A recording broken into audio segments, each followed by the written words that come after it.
qui regardes, n'oublie pas de liker et de commenter. Vraiment, si tu n'es pas encore abonné. Eux-mêmes, ils sortent aujourd'hui. Et donc, vous avez vu, Cathy Meba a décidé elle-même de venir m'affronter. Elle faisait semblant en envoyant des gens, Guylaine Chapuis, tout ce petit monde qui tournait autour d'elle, Marie-Paul.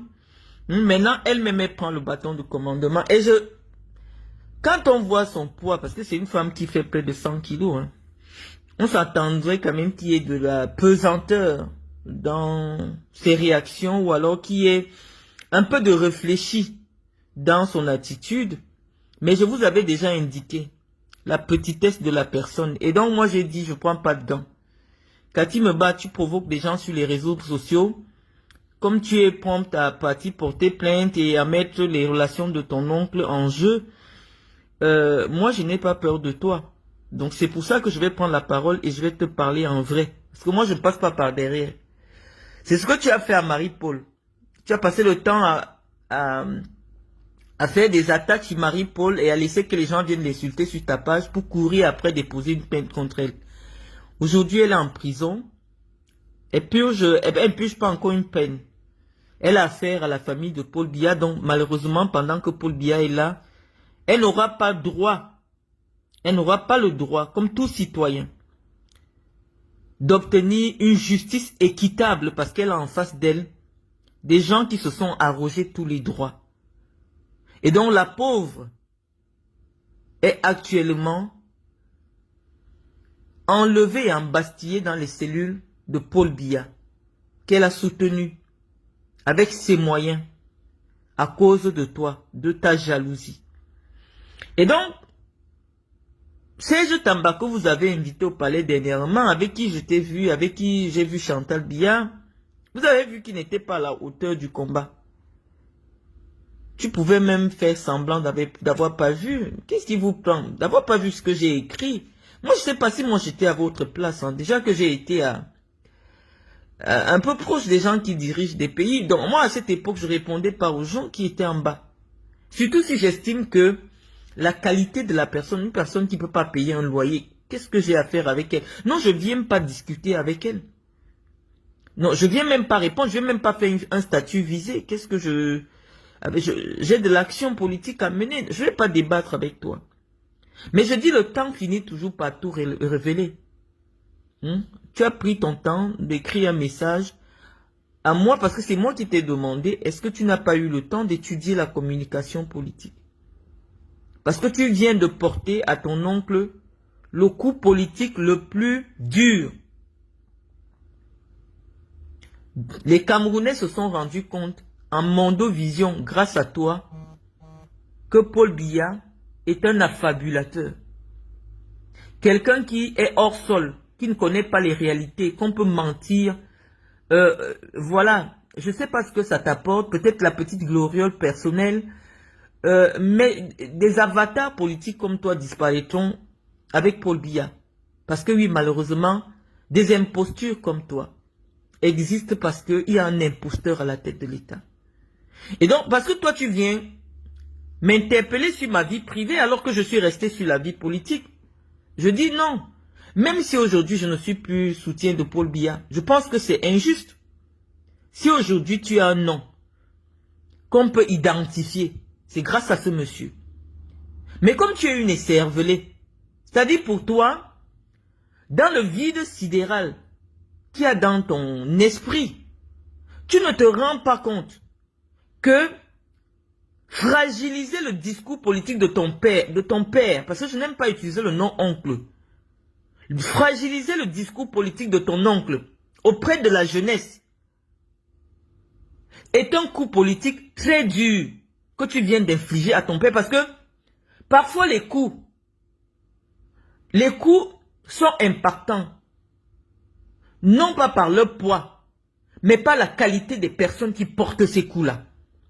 Quand un coup vient de ton propre sang, ce coup a plus de dégâts que si ce coup venait d'une personne extérieure. Et bien en train de voir la fin de règne, il a toujours fait un effort pour que son entourage, c'est pour cela d'ailleurs qu'il a toujours éloigné sa famille très proche des affaires politiques parce qu'il savait que les génies de Mvomoka ont retiré toute la beauté, toute l'intelligence, ils ont remis à un seul individu qu'on appelle Biya Mvondo, Barthélemy Paul. C'est le seul. C'est-à-dire qu'on prend votre lignée, la personne qui a hérité de l'intelligence, du savoir-être, du savoir-faire. C'est ce monsieur. Malheureusement, il est aujourd'hui fragile. Et donc, dans sa fragilité, les avatars familiaux, des gens comme toi, qui, à cause de sa fragilité, se retrouvent en politique. Parce que je suis sûr que quand Biya avait 75 ans, parce que jusqu'à 80 ans, il avait sa vivacité intellectuelle, il n'aurait jamais accepté que un membre de sa famille qui n'a pas le baccalauréat ou alors le brevet des collèges. Non, il avait déjà fait un effort même en acceptant Bonivant. Bonivant, c'est parce que c'est un homme.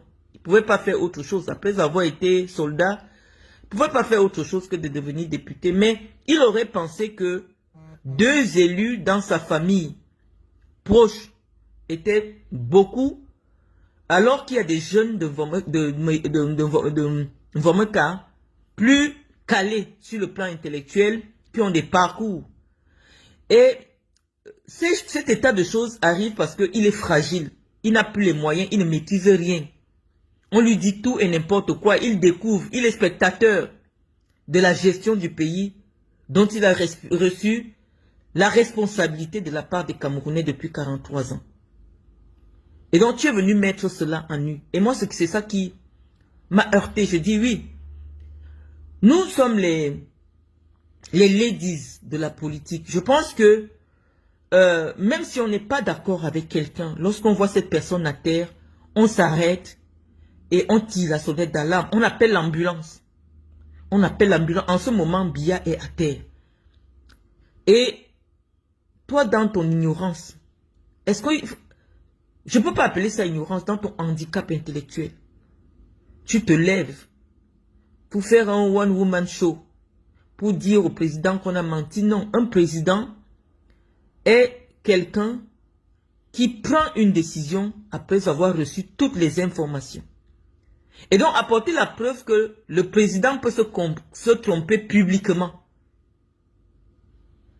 C'est juste nous donner raison à nous, qui pensons qu'il est temps que ce monsieur aille se reposer.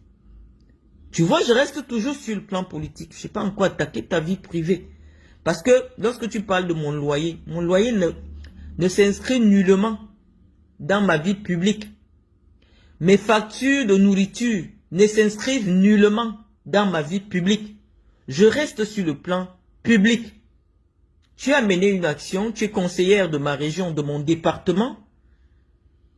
Parce que tu serais une conseillère du Konki. Que j'aurais estimé que oui, j'ai mon avis sur les conseillers du Konki. Un avis très très arrêté. Mais tu es une conseillère d'un département. Le département qui a formé en Voutessi, à Sammelima, la première élite du Cameroun. Le département phare du Cameroun qui a donné le président le plus brillant de notre siècle. Notre département est un département d'exigence, d'excellence. Et donc, on s'attendrait à ce que l'élite politique du département qui a donné au Cameroun, l'homme le plus brillant de notre siècle, cette élite politique soit de qualité, tant sur le plan intellectuel que moral.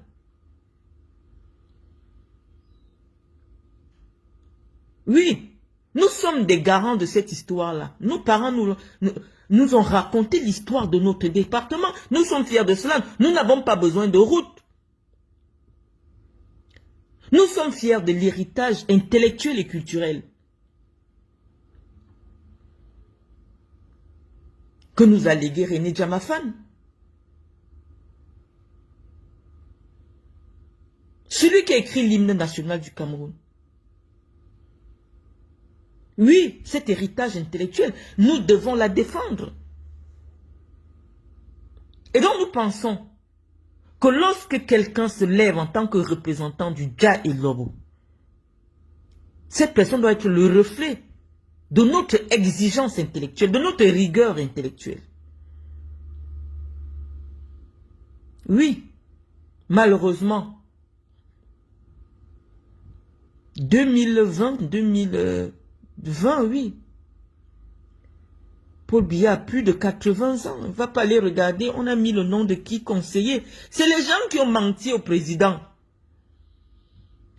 Et notamment Vondayolo que tu vilipendes. Qui t'a mis conseiller régional? Parce que quels étaient tes faits d'armes dans le Dja Lobo? Kati me bat pour que tu sois conseiller régional. Tu avais déjà fait quoi à qui? Tu as déjà fait quoi à qui on a vu? C'est Vondayolo. Il s'est dit, c'est gênant. Une fille de près de 50 ans, elle n'a pas de mari, elle n'a pas d'enfant, elle n'a pas de travail, c'est gênant. Il faut qu'on lui trouve une carte de visite. Pour lui donner légalement le droit d'entrer dans des bureaux et demander de l'argent aux gens. C'est Vondayolo qui t'a donné la carte de visite. Et je t'ai dit, la campagne électorale de 2025, ce ne sera pas avec les Bamileke. Non. Ce sera entre nous. Et entre nous, c'est le feu. Pourquoi? Parce que c'est le niveau. Ça va monter haut. Le MRC et la basse vont s'asseoir et nous regarder. Nous allons leur apprendre que si les Boulous étaient 5 millions au Cameroun, Biya Bimvondo n'allait jamais faire 43 ans au pouvoir. Parce que entre nous, c'est le feu. Et le vrai feu, avec les moyens de notre politique. Non, intellectuellement, tu ne peux pas m'interpeller sur la place publique. Kati me bat. On m'a souvent dit que tu te drogues, tu fumes. Je sais que tu fumes. Mais on m'a souvent dit que tu fumes la drogue. Tu ne peux pas m'interpeller. Moi, je t'ai dit, tu as fait du mal à ton oncle. Et tu devrais le prendre. Comme j'ai toujours passé le temps des heures et des heures à te conseiller. Je t'ai enseigné la politique des heures et des heures. Chaque fois que tu as voulu faire quelque chose, tu m'as consulté, ma soeur, je peux faire comment? Toutes les nuits, pendant au moins 3 heures, jusqu'à 3 heures du matin, je t'explique la communication en politique. Donc, pendant ces heures que tu prenais gratuitement, je t'ai jamais demandé quelque chose pour la consultation. Quand tu me consultais des heures au téléphone jusqu'à 3 heures, 4 heures du matin, pour toute chose que tu voulais mener, je ne t'ai pas dit, écoute, quand moi je travaille pour quelqu'un, jusqu'à 3 heures du matin, après je lui envoie une note. Il faut me payer. Parce que si tu me payais pour les heures que tu me prenais là, jusqu'à ce que je te bloque de mes téléphones. Ah non, j'aurais pu payer mes factures. Mais comme vous êtes une race de profiteurs, une race de pique-assiette, des gens qui vivent grâce à cause de. Non, tu ne pourrais pas imaginer que non, ma soeur là vraiment, j'aime son intelligence, j'aime quand elle me conseille sur toutes choses. Je vais quand même lui envoyer 1000 €. Tu ne m'as jamais rien donné. Puisque toi-même tu n'en as pas. Mais tu m'as sollicité, tu as sollicité mes services intellectuels. Et donc en tant que professeur, en tant que ton professeur, lorsque publiquement, tu viens mettre un coup à l'héritage politique de nos pères, parce que oui, nos pères ont accompagné le président Biya. Je me souviens, mon show, le professeur Mendozé, c'est lui qui écrivait les discours de Paul Biya jusqu'à un certain temps. quand il était à la présidence de la République. Et oui, on peut remarquer que effectivement, la qualité des discours du président a dégradé, mais oui, malheureusement, le président s'est séparé des cerveaux qui étaient autour de lui. On se souvient, Femme Dongo avait aussi eu cette tâche à un moment. Le niveau y était. Oui, aujourd'hui, qu'on trouve le président en train d'avoir des discours contestables, malheureusement, c'est la fin de règne. C'est la fin de règne. Et donc, nous pensons que l'humiliation doit s'arrêter à ce niveau. Ce monsieur a été suffisamment humilié et qu'aujourd'hui, des coups viennent de sa propre famille. C'est inacceptable sur le plan politique. Tu ne peux pas exister politiquement dans le dialogue. Si Biya disparaît, tu n'es rien, tu n'es personne. Tu n'as pas les moyens. Que ce soit intellectuel, financier, sociaux, tu n'as pas de moyens. Je suis arrivé dans ton village. Si tu as une case, parce que tu aimes filmer les choses des gens, cet Obambikwe peut te porter plainte. Mais sa plainte n'ira nulle part. Parce que malheureusement, toi, tu n'es pas justiciable dans un pays de droit comme le Cameroun.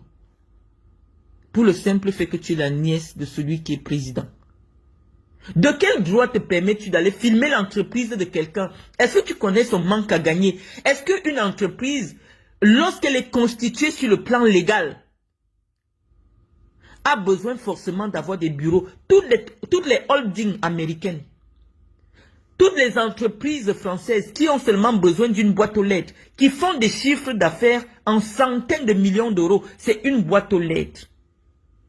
Et ce n'est pas parce que c'est simplement une boîte aux lettres que l'activité économique de cette entreprise ne fonctionne pas. Tu viens détruire l'image d'un jeune simplement parce que le président a cité son nom. Toute chose qui n'est pas établie sur le plan juridique, c'est de la diffamation. Lui ou moi, des locaux, je te dis, en France, on appelle ça de la domiciliation d'entreprise. Il y a des entreprises en Europe. Et même, je ne sais pas si, au Cameroun, qui louent une boîte aux lettres, mais qui ont un chiffre d'affaires en millions d'euros. Parce qu'aujourd'hui, la gestion moderne est dématérialisée. La gestion administrative moderne est dématérialisée. C'est ce que nous demandons à Paul Biya. De dématérialiser l'administration camerounaise. Au Cameroun aujourd'hui, lorsque tu as besoin d'une démarche administrative, tu dois aller passer toute la journée dans une administration, personne ne te reçoit. Or, si tout était informatisé, en Europe, où tu as vécu, où tu es aussi venu, Boza, te chercher, comme nous autres là, comme ceux qui ne peuvent pas payer les factures, tu es venu te chercher. Tu as bien vu que quelle que soit la démarche administrative que tu veux, dans n'importe quelle administration en Europe, un clic, on ne cherche pas à savoir tu es l'enfant de qui, tu es la nièce de qui. Non, ça arrive directement dans ta boîte aux lettres. Le papier est déjà là. Cette fluidité, cette transparence, c'est ça qui garantit l'efficacité de l'administration. Je te parle des choses que tu peux comprendre sans toucher à ta vie privée. Mais nous allons toucher à ta vie privée parce que toi, tu penses que le niveau de débat que tu peux avoir avec moi, c'est la vie privée. C'est vous qui venez me chercher. J'ai dit, 2025, on ne fuit aucun combat. Tu as vu, ce sont mes soldats. Moi, je ne suis pas sur ta page. Ce sont mes soldats qui me réveillent.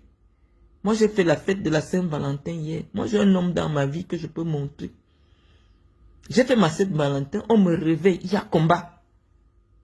Donc, je vais venir te répondre. Je disais aux Camerounais que non. La modernité, la modernisation de l'administration aujourd'hui est un chantier essentiel pour amener le Cameroun à l'émergence. On dit que le Cameroun aujourd'hui compte parmi les pays les plus corrompus du monde. Et c'est la raison pour laquelle personne ne veut dématérialiser la démarche, l'administration. Vous voyez une illettrée comme celle-là, qui se lève, elle va filmer les locaux de quelqu'un. Elle dit c'est toujours fermé, ça veut dire que ça ne fonctionne pas. Une idiote.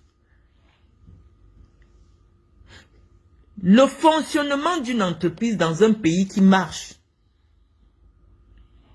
ce n'est pas ta vidéo qui est la preuve probante que cette entreprise ne fonctionne pas. C'est l'administration fiscale dans un pays sérieux qui commence à nous informer que ce monsieur a déclaré des activités ou non, il paye des impôts ou non. Et dans un pays sérieux qui a un président qui a le souci de la bonne marche des choses, oui, au bout d'un certain temps, l'administration fiscale te pousse à faire ce qu'on appelle un dépôt de bilan. C'est des choses que tu ne connais pas parce que tu n'as jamais ouvert une entreprise. Toi-même, les marchés publics que tu fais, c'est dans ta valise. Tu n'as pas les bureaux. Tu n'as jamais payé un bureau.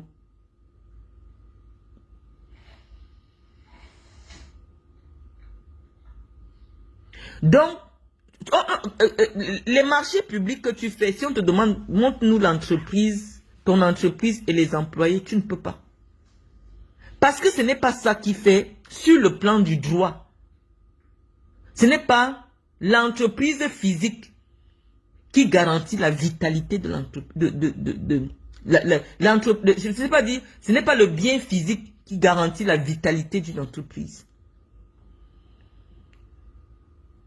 Donc, si les impôts disent que Obambikwe déclare son activité et qu'il est en règle avec l'administration fiscale, ça veut dire que son entreprise fonctionne. Et dans un pays qui marche, si son entreprise ne fonctionnait pas, on allait lui dire, monsieur, tu passes au tribunal de commerce pour un dépôt de bilan. Il devrait avoir ce qu'on appelle en droit une liquidation judiciaire de cette activité-là. Donc, tant que ces étapes sur le plan du droit ne sont pas arrivées, tu ne peux pas dire que l'entreprise de quelqu'un est fictive. C'est de la diffamation. Mais toi, tu fais partie des gens qui ont le droit de diffamer les autres sur les réseaux sociaux. Impunément. Mais quand on vient te répondre, toi qui provoques les gens, Obama n'a jamais pris. Obama c'est un gars boulou. Il n'a jamais pris de vidéo pour parler de toi. Il ne te cherche pas. Il ne te connaît pas. Son nom à l'arrivée à la présidence, on ne connaît pas par quelle alchimie. Il n'a rien demandé à personne. Comme ça te gratte. Comme tu es limité pour interpeller les Camerounais. Pour qu'on t'entende sur les vraies questions sociétales. En tant qu'élite politique du département de la connaissance. Tu es limité. Tu deviens une influenceuse politique. Tu te lèves pour aller filmer l'entreprise. Pour qui te prends-tu pour faire une violation d'un lieu privé?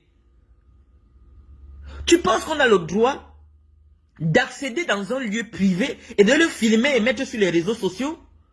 Tu te prends pour qui?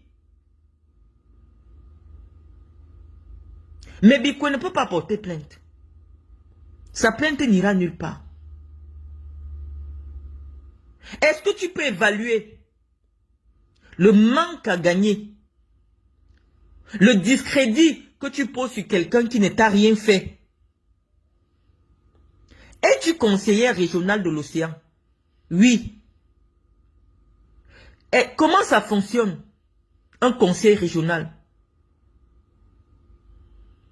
As-tu saisi ton président du conseil? Est-ce que c'est toi qui as qualité pour parler au nom du conseil régional du Sud?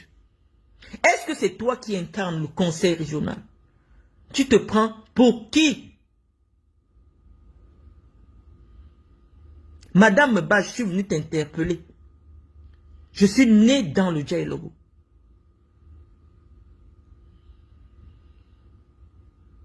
Je viens t'interpeller.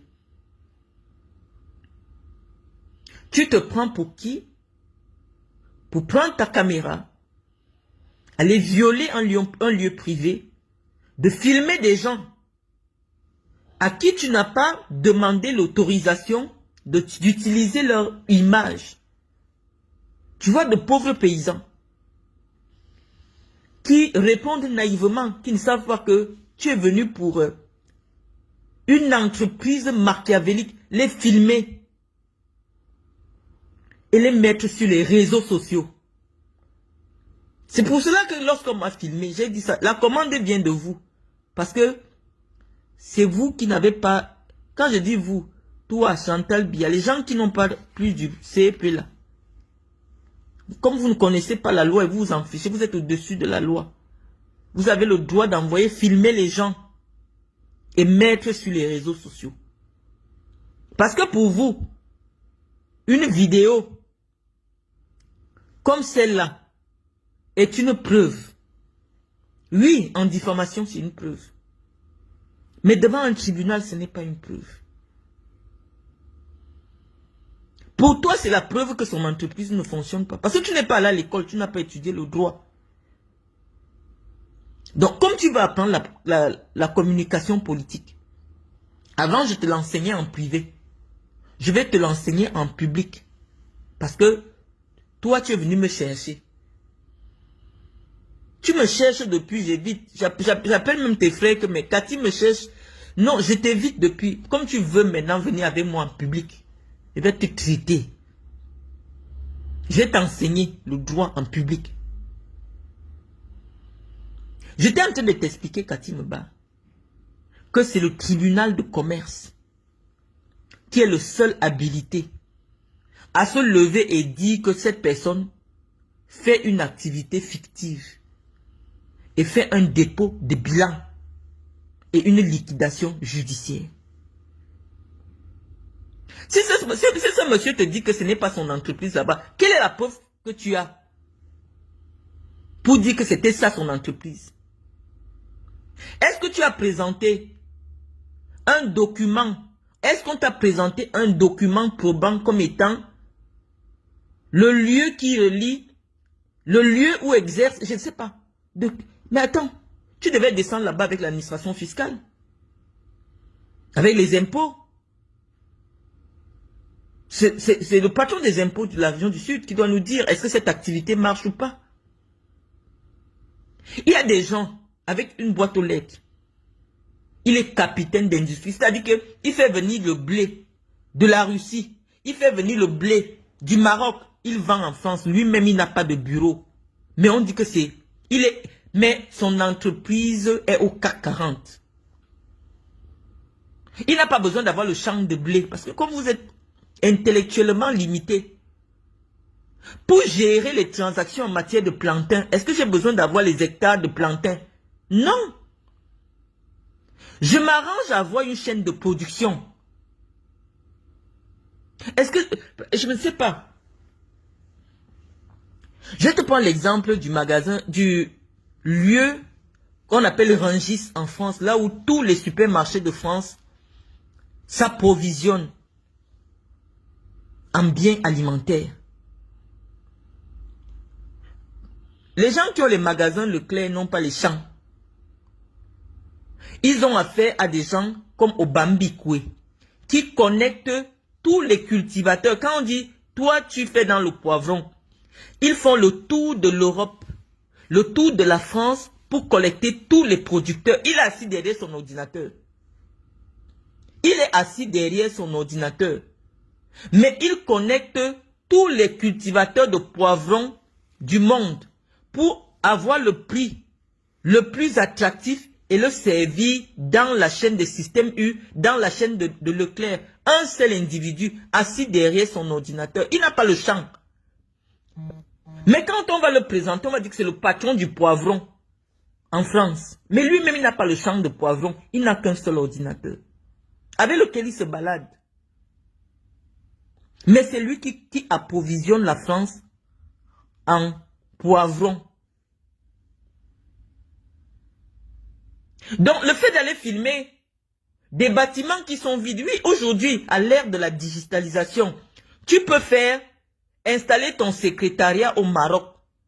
En quelques clics sur Internet, les personnes qui répondent à ton téléphone, toi-même, tu ne les as jamais vues. Ton standard, le standard de ton entreprise, c'est-à-dire qu'on appelle ton entreprise, c'est des gens au Maroc qui ne te connaissent pas, qui répondent au téléphone. C'est ça qu'on appelle la modernisation. Quand vous appelez des administrations en France, ceux qui vous répondent ne vivent même pas en France. Ils sont peut-être en Chine. Mais la France a fait un contrat avec une société qui fait du télétravail, qui embauche un secrétariat virtuel. C'est-à-dire que les gens même qui vous répondent ne sont pas dans le pays pour lequel vous sollicitez le service. Il y a des entreprises qui existent, que les médecins, tout ça, quand tu appelles pour prendre le rendez-vous, la personne même qui te répond n'a jamais vu le médecin. Mais on ne va pas dire que c'est une fausse entreprise qui n'existe pas. On dit aujourd'hui que l'administration est moderne. C'est ça qu'on a demandé à ton oncle, à ton père, d'amener au Cameroun. C'est-à-dire que quand tu as besoin de quelque chose au ministère des Finances, tu appelles un standard. Le standard est basé peut-être au Maroc ou en Azerbaïdjan. On te répond en te respectant. Tu as ton service en 2 minutes. C'est ça qu'on a demandé à ton oncle depuis. On n'a pas eu. Et c'est pour cela que nous pensons que Paul Biya doit aller se reposer parce que il n'est plus dans l'air du temps. Mais on voulait qu'il aille avec dignité, pas dans l'humiliation. Venant de qui? Des gens de sa maison. Et tu persistes dans la bêtise. Mais comme tu veux faire la publicité de ton... Moi, je n'ai pas écrit sur toi avec mon compte connu. Mais comme tu veux que je vienne mettre le Vuvuzela, parce que moi je suis le Vuvuzela, quand je prends la parole, ça part partout. Même Paul Biya comprend. La preuve est que toi, tu es la nièce de Paul Biya, tu es au courant. Quand je parle là, ça entre dans tes oreilles. C'est pour ça que tu viens chercher, parce que tu as l'impression que Paul Biya n'a pas bien vu ton action. Donc c'est pour ça que tu viens m'appeler, parce que tu sais que quand je vais parler, les gens de la présidence vont écouter et venir voir que oh, Cathy a fait comme ça. Tu viens chercher le Vuvuzela. Je te dis que tu es un fardeau politique. Tu es un fardeau politique. Quand je t'ai expliqué tout ce qui justifie la vitalité, c'est-à-dire les impôts, quelqu'un peut ne pas avoir son bureau tant que les impôts disent que cette entreprise existe. Et pour qu'une entreprise existe, ça veut dire quoi? Elle enregistre des activités. Elle paye ses impôts. On n'a pas encore déclaré sa liquidation judiciaire.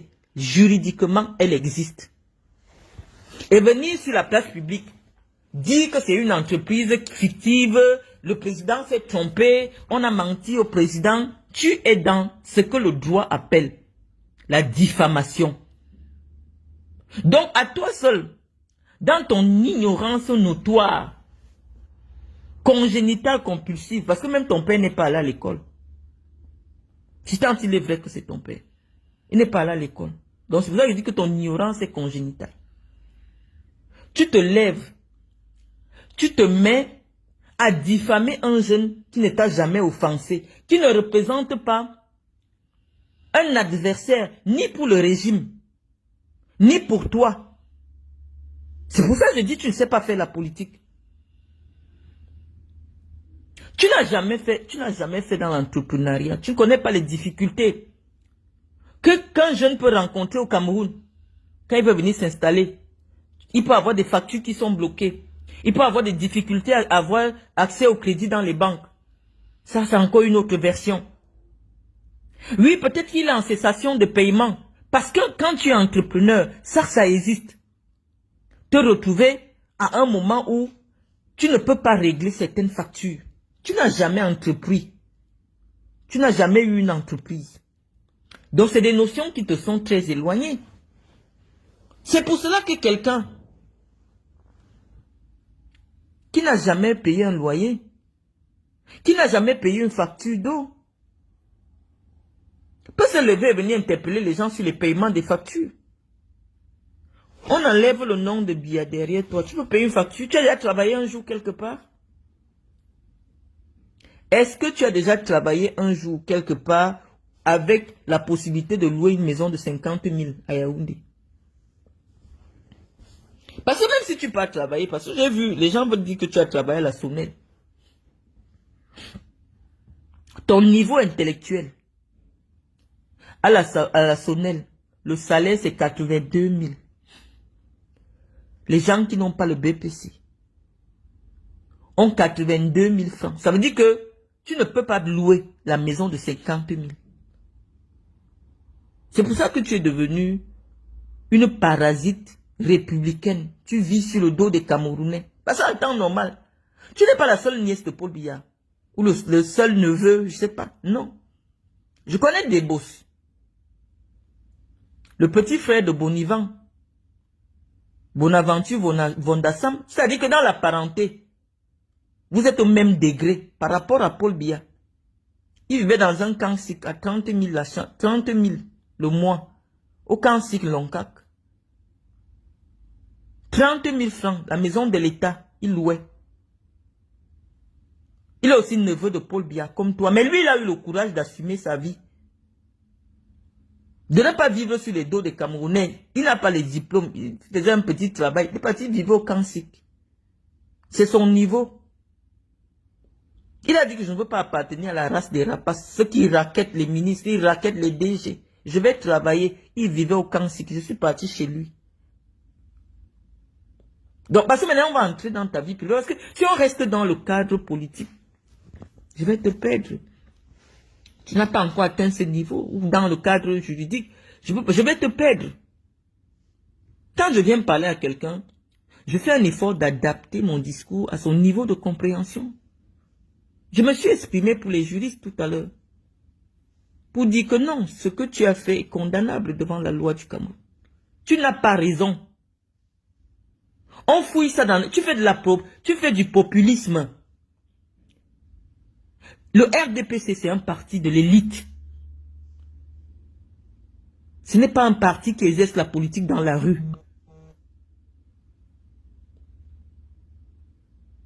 Le RDPC appartient à l'élite. Un parti pour l'élite. Pas pour les gens de la rue. Ceux qui partent filmer les maisons des gens. Ceux qui partent filmer les gens en détresse. Si les gens que tu as filmés là perdent leur boulot, es-tu capable de leur donner un emploi? As-tu déjà employé quelqu'un? Non. Descartes, à Conezé, m'a dit qu'il fait souvent des choses pour toi, mais tu n'as jamais donné 5 francs. Tu es radine. Ma soeur, je fais seulement les choses comme ça, mais elle ne me donne rien. Ta radinerie est légendaire. Tu es une radine. Tu aimes quand on te donne, mais tu ne donnes pas. C'est-à-dire que tu es tellement chiche. Tu es chiche sur toi-même. Tu as acheté une vraie chaussure un jour, tu as porté. Parce que tu demandes de payer les factures. On voit mes factures sur moi. Ah, le leg que je mets sur mon corps. Ah bah c'est une facture, c'est pas gratuit. Le sac à main que je porte. Ah bah c'est une facture. Le billet d'avion que je prends, ce n'est pas une dotation. Ce n'est pas une donation du cabinet civil, comme toi. Quand toi tu veux voyager, on appelle Vondayolo. C'est un Vondayolo que tu viens vilipender sur la place publique, que tu as toujours vilipendé. Je ne sais pas ce que tu veux à ce monsieur. Ou tu veux qu'il dorme avec toi. Parce que toi, oui, je vais parler de ça bientôt. Parce que toi, c'est la beauté qui t'a manqué. Toi, tu as envie d'être une prostituée publique, mais c'est le corps. Les gens n'aiment pas ce corps. Non, tu n'as pas le corps qu'il faut. On va parler de ça maintenant. Tu veux qu'on Vondayolo dorme avec toi? Je ne sais pas. Hein. Tu filipandes de ce monsieur. À moi, tu m'as dit que depuis que Paul Biya est là, tu n'as jamais vu un DCC aussi léger. Tu as vu sa légèreté où il t'a dragué? Il t'a dragué, Vondayolo t'a dragué. C'est un boulot. Et 2025, c'est les boulous contre les boulous. Tu vilipendes Vondaïlo. Pourquoi? Qu'est-ce que tu veux en Vondaïlo?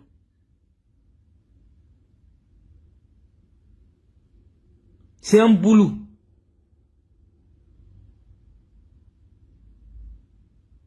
Et toi qui es fond, boulot. Pour nous, tu n'es pas boulot. Tu es fond. Donc, dans un débat, je vais me mettre derrière le boulot. Donc, 2025, là, c'est boulot contre boulot. Et tu sais qu'avec nous, ça va péter, comme le Cameroun n'a jamais vu péter.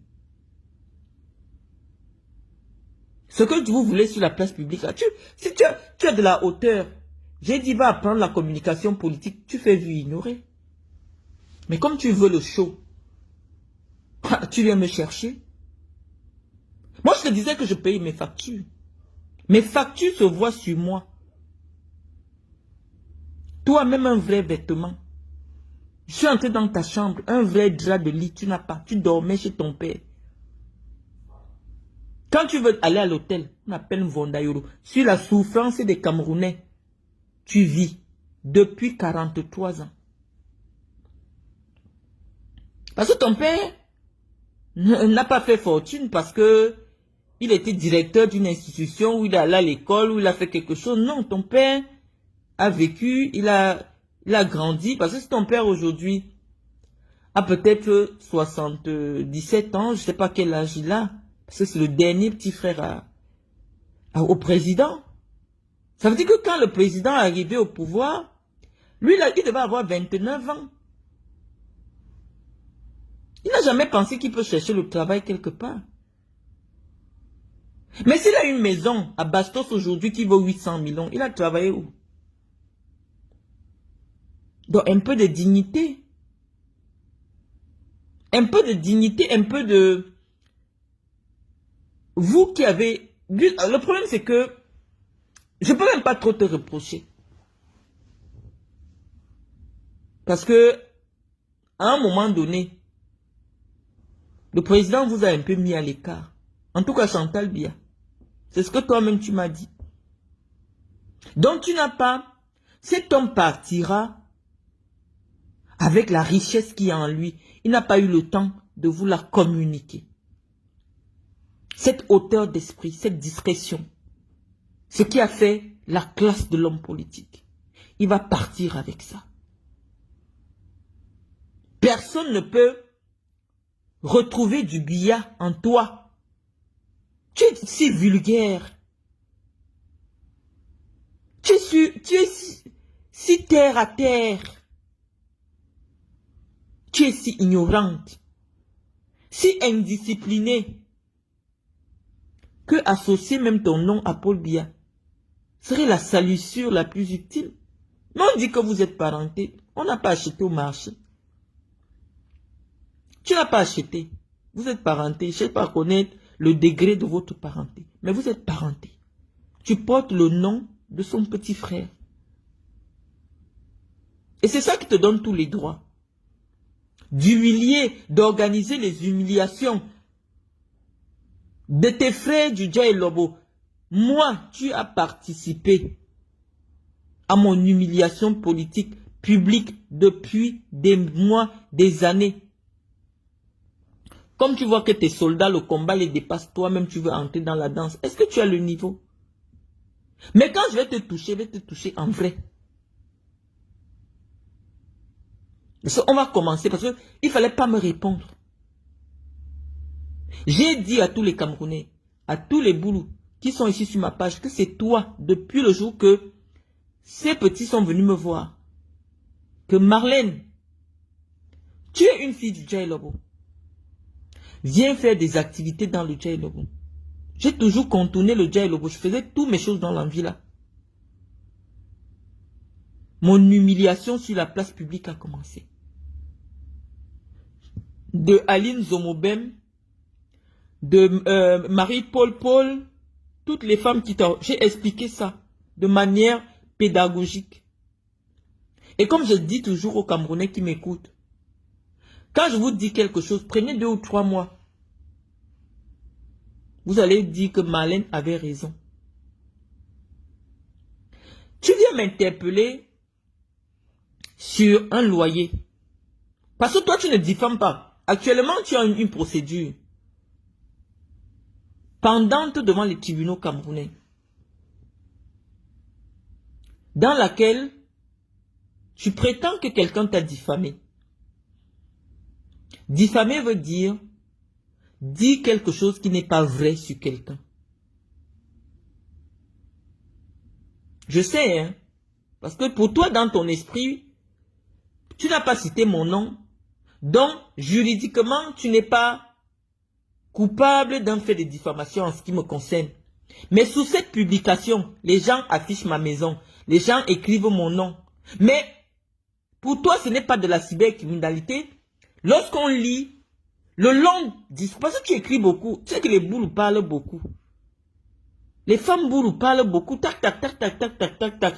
Mais la différence entre vous et nous, c'est que moi je suis une femme boule qui bavarde, mais avec de la connaissance. Mais toi tu es une femme boule qui bavarde avec de l'ignorance. Voilà la petite nuance qui est entre nous deux. Parce que les femmes boules bavardent, hein. Les femmes boules parlent plus que les hommes. Elles sont tellement plus arrogantes que les hommes que c'est vraiment aujourd'hui difficile de trouver un boule, épouser une femme boule.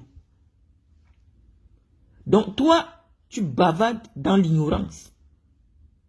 Et pour toi, c'est pas de la diffamation, c'est pas de la cybercriminalité. De faire un post, même en évitant mon nom, où tu fais des sous-entendus dans lesquels les gens se retrouvent et commencent à m'insulter. C'est-à-dire que toi, tu as une page, tu fais une publication et on vient insulter quelqu'un, c'est pas de la cybercriminalité. Sur le plan du droit, c'est de la cybercriminalité. Ça veut dire que tu as créé un support dans lequel, un support cybernétique, sur lequel des gens viennent diffamer quelqu'un. Tu es complice. Et en droit, on dit que le complice et l'auteur principal ont la même peine. C'est ce qu'on dit en droit. Ça veut dire que le complice est autant coupable que l'auteur principal de l'infraction. Ça veut dire que quand tu écris et quelqu'un est là sous ta publication, sur ton mur, en train de m'insulter, en train d'afficher mes enfants, en train d'afficher mes... Non, tu es complice. Et après, tu vas te lever avec tes larges fesses, parce qu'il y a des femmes qui ont des grosses fesses, mais toi avec tes larges fesses de 100 kilos, tu vas te mettre sur Internet. Quand tu as une fulgurance intellectuelle,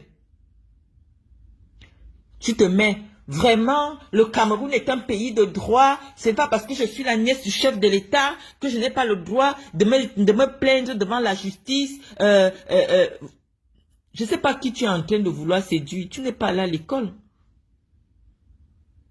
Tu n'es pas là à l'école, c'est un fait. Et tu as eu tout le temps en 43 ans, même d'acheter les diplômes. Parce que j'ai vu quelqu'un venir écrire Marlène Mvoutou avec ses diplômes frelatés. Il faut les avoir, même s'ils sont frelatés. Tu as d'abord. Tu es complice de cybercriminalité. Mais moi, je ne peux pas porter plainte contre toi. Ça n'ira nulle part. Le Cameroun dit qu'il n'y a que toi qui as le droit de porter plainte et d'enlever une maman. Marie-Paul est une maman. Tu as fait en sorte qu'elle passe la fête de Noël loin de ses enfants. Marie-Paul travaillait en Europe.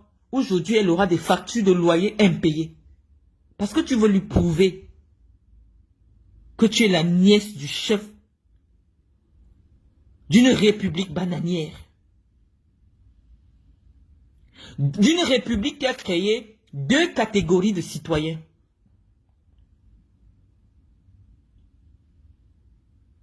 Des citoyens entièrement à part et des citoyens à part entière.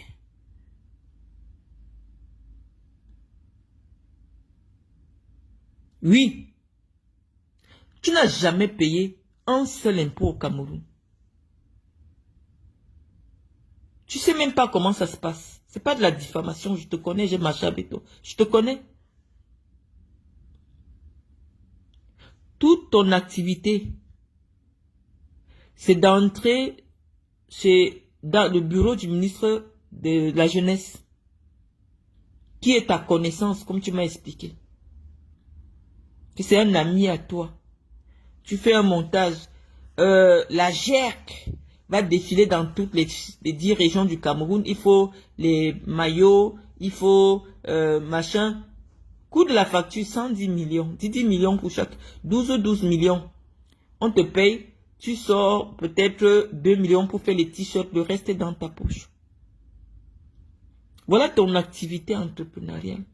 C'est-à-dire que des choses qui n'existent pas dans le budget du Cameroun. Des ministres, je suis sûr qu'ils prennent même dans leur fonds de souveraineté. Parce que c'est qu'un ministre a un fonds de souveraineté. Parce qu'il veut rentrer dans les bonnes grades. Il sait qu'il n'a pas la légitimité pour être ministre. Il n'a pas le parcours qui justifie le fait qu'il soit ministre. Il sait que c'est les bouffes. La cacophonie. La médiocrité, la médiocrité managériale de Biya qui l'a amené au pouvoir. Tu as prouvé que Paul Biya, c'est un manager médiocre. Donc aujourd'hui, je ne suis plus dans l'insulte. C'est toi qui as apporté la preuve que ton père, c'est un manager médiocre. Parce que la règle la plus basique en management, c'est lorsqu'on parvient à faire le bon choix des personnes qui t'accompagnent. Tu as prouvé que Paul Biya est incapable de choisir des hommes dignes pour l'accompagner. C'est-à-dire le premier niveau en management. C'est-à-dire la première chose qu'on demande à tout manager, c'est de savoir bien s'entourer. C'est-à-dire que ce petit niveau-là, Biya ne l'a pas, savoir s'entourer. Et tu es celle qui est venue dire publiquement que Paul Biya travaille avec des menteurs. Paul Biya travaille avec des fémans. Quelle honte! Tu as aidé Biya à devenir ce qu'il est. Tu es qui? Tu es qui?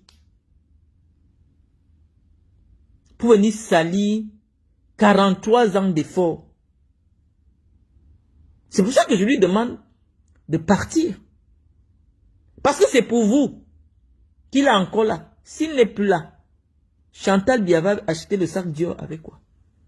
Toi, tu vas voyager sans payer comment? Le passeport diplomatique que tu as, qui te permet de ne pas avoir un dossier probant pour obtenir un visa. Déjà que tu as la nationalité française. Tu es venu ici épouser un vieux blanc que tu as abandonné. Pour les papiers. Mais tu as un passeport diplomatique camerounais qui te permet d'entrer partout, de te faire passer pour ce que tu n'es pas. Moi, je n'ai jamais entendu que les enfants du frère de Emmanuel Macron ont des passeports diplomatiques français. Ça aussi, c'est des affaires du tiers-monde. Ces affaires du tiers-monde, c'est-à-dire que la République prend tous les honneurs, tous les avantages qui devraient être réservés exclusivement à Paul Biya et à ses enfants. On élargit ça aux enfants des neveux, aux enfants de machin. Oui, c'est la République bananière. Vous vivez sur le dos des Camerounais pendant que les Camerounais croupissent de misère. Rien que les billets d'avion de la présidence de la République, quand je vois le budget qu'on donne en Vondayolo, ce cabinet civil veut dire gérer la vie privée de Paul Biya. C'est-à-dire que les gens n'ont même pas l'idée. Vondayolo a un budget illimité. Le budget de Vondayolo peut construire chaque année 10 entreprises dans le Djailobo pour donner du travail aux gens du Djailobo. Non. Mais ce budget-là, qui dépasse le budget du ministère de l'Éducation nationale, permet simplement à garantir à Biya et à sa famille de mener grand train. Parce que vous avez un niveau de vie élevé. Hein? Ah non, hein? Moi, j'ai vu Quand j'habitais le Hilton, Sandra habitait le Hilton. Sandra a pris 2 suites d'1,5 million par jour. Oui, on va dire qu'elle a 7 enfants. Les suites ont peut-être, parce que après j'ai occupé une suite, donc les suites ont 2 chambres, 3 chambres. Donc elle a pris 6 chambres et 2 salons. 3 millions par jour pendant 2 ans. Ça met les bancs. Il ne parle pas de ce que je n'ai pas vu. Et non seulement au-delà de... Non, c'était les fêtes, les ruinards, peut-être 10 ruinards par jour. Le ruinard, c'est 280 000 au Hilton. Tu viens, Sandra t'offre le ruinard. Tu viens, Sandra t'offre le ruinard, la nourriture. C'est-à-dire que par jour, Sandra dépensait 5 millions de francs des Camerounais. On dit Sandra. Ce n'est pas la fille de Paul Biya. C'est la copine du fils,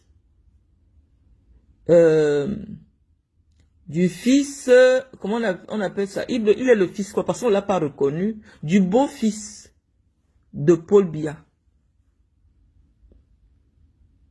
Une salle de classe, clé à main, avec des bancs, c'est 5 millions.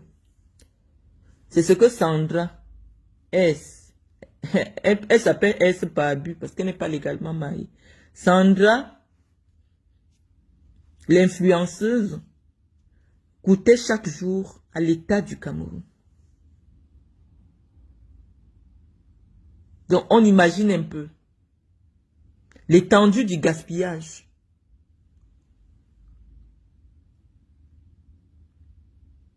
Ça fait mal. Que malgré cela, malgré ce grand train de vie pour lequel Biya s'accroche au pouvoir, pour vous l'accorder, que ce soit toi qui vienne l'humilier publiquement, j'ai trouvé que non, humainement, même quand on fait la politique, il faut être élégant. Il faut être élégante. Laisse-nous attaquer Biya pour des raisons. Laisse-nous l'attaquer, on a des raisons. J'ai mes raisons. Je suis exilé, je n'arrive pas à payer mes factures dans mon pays, malgré mon bagage intellectuel, malgré les efforts que je fais. Je n'arrive pas. Donc oui, je suis en droit de me dire que mon pays ne me garantit pas, ne me permet pas de garantir le minimum pour moi. Parce que je ne mène pas grand train de vie. Je serais allé prendre une maison en location de 2 millions ou de 3 millions le mois pour me faire passer pour ce que je ne suis pas. Oui, avec raison, on aurait dit, mais cette fille, c'est une affabulatrice. On dit que la maison que j'occupais, quand elle est en location, c'est 300 000. Entre ce que je monte et aller louer une maison de 300 000, ça signifie que je suis quelqu'un qui a de la mesure. Entre ce que je représente pour moi-même. Aller louer une maison de 300 000, ça veut dire que je suis quelqu'un qui a de la mesure.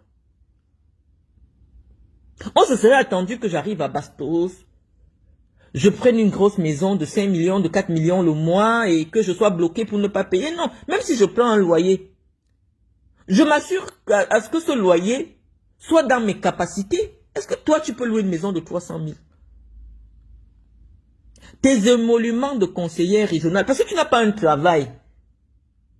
Tu n'as pas quelque chose de salarié. Tu ne peux pas montrer que c'est ici que, en dehors de... Parce qu'on n'a pas dit que le poste de conseiller régional est incompatible avec une autre administration. Tu pouvais être cadre à la SNH et être conseiller régional du Sud. Ndoki est le vice-président. Gervais Ndoki est le vice-président de la région. Ah ben, il est en cadre de la fonction publique. Il travaille à la douane.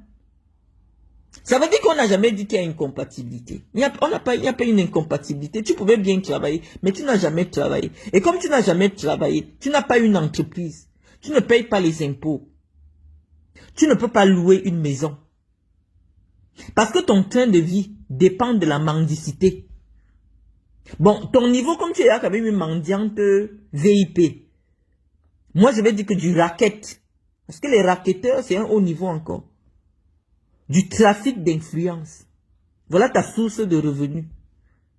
Mais malgré cela, Toi qui regardes, n'oublie pas de liker et de commenter. Vraiment, si tu n'es pas encore abonné, fais-le.